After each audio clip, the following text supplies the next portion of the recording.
Good day everybody!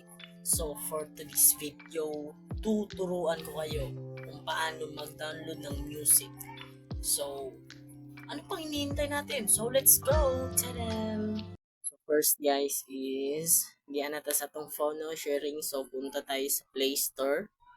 Then tap natin, then search natin ang music downloader. So ayan. So merong maraming lalabas. So ito, naka-download na ako. Yan. Pwede rin yan. So yan. So search nyo lang talaga music downloader. Ganun lang kasimple. Tapos ayun, na-install na natin din. Tap na natin, no. So that's it. And let's try. So may ads nga lang, pero at least magagamit naman natin. So try na natin guys na mag-search.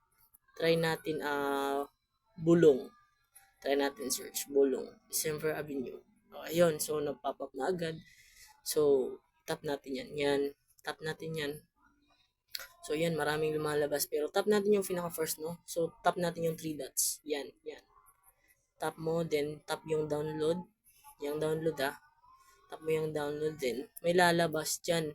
Dalawa, MP3. So, means kapag pinili mo yung MP3 na download, confirm.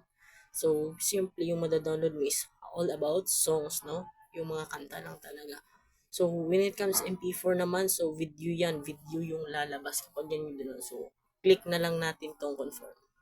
So, yun, basa natin, automatically downloaded na, no? So, try nating tingnan sa files natin kung totoo nga bang na-download na. So, let's go. Sa audio and, so, ayun nga. Highlights natin para mas makita nyo. Yan, di ba?